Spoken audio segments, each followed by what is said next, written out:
Hello વિદ્યાર્થી મિત્રો, શું તમને પણ ગુણોત્તરના પદોને ટકાવારીમાં ફેરવવા માટે ખબર નથી પડતી? ચાલો અહીંયા એક વસ્તુ હું તમને કહું. જો અહીંયા છે ને ગુણોત્તર એટલે વચ્ચે બે નિશાની આપેલી છે, બે ટપકા. એને આપણે ઇંગ્લિશમાં કેવું હોય ને જેમ કહેવાય. હવે જેમ તો તમને બહુ ભાવતી હોય તો જેમ વાળું તમને દેખાય ને ત્યારે શું કરવાનું હું તમને કહું. જ્યાં જેમ દેખાય ત્યાં જો સૌથી પહેલા તમારે શું કરવાનું, પહેલું સ્ટેપ, આ બંને જે તમને જેમની આજુબાજુમાં આપ્યું ને 3 રૂપિયા વાળી જેમ ને 1 રૂપિયા વાળી જેમ, એને તમારે કેમાં ફેરવી નાખવાની? સરવાળામાં ફેરવી નાખવાની. સૌથી પહેલા શું કરવાનું? 3 + 1 એટલે આનો ટોટલ કેટલો આવશે આપણી પાસે? તો કે 4 આવશે. હવે તમારે શું કરવાનું છે? બીજું સ્ટેપ, આને આ 4 ને અને આ સંખ્યાને આ બંનેને અપૂર્ણાંકમાં ફેરવી નાખવાના. શું કરશો અપૂર્ણાંકમાં ફેરવવા? તો આપણે શીખવાડેલું જ છે એમ જ.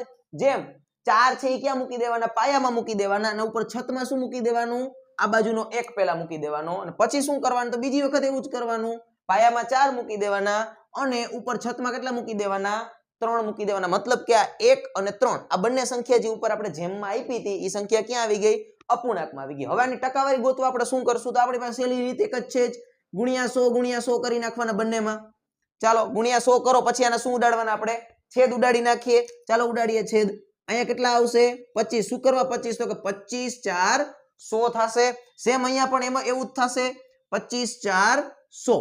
હવે શું કરવાનું? તો કે આ બંનેનો ગુણાકાર કરવાનો. અહીંયા તો કેટલા આવ્યા જોવું જોઈએ. તો આનો જવાબ આવ્યો એ આવ્યો છે 25% આવ્યો.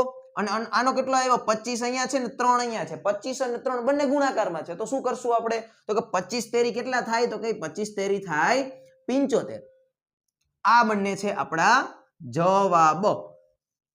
ચાલો આવું જ એક ઉદાહરણ હું તમને આપું છું જેનો જવાબ તમારે મને કોમેન્ટમાં આપવાનો છે. જો આ રહ્યું ઉદાહરણ તમારી સામે, 4/2 અને 8/2.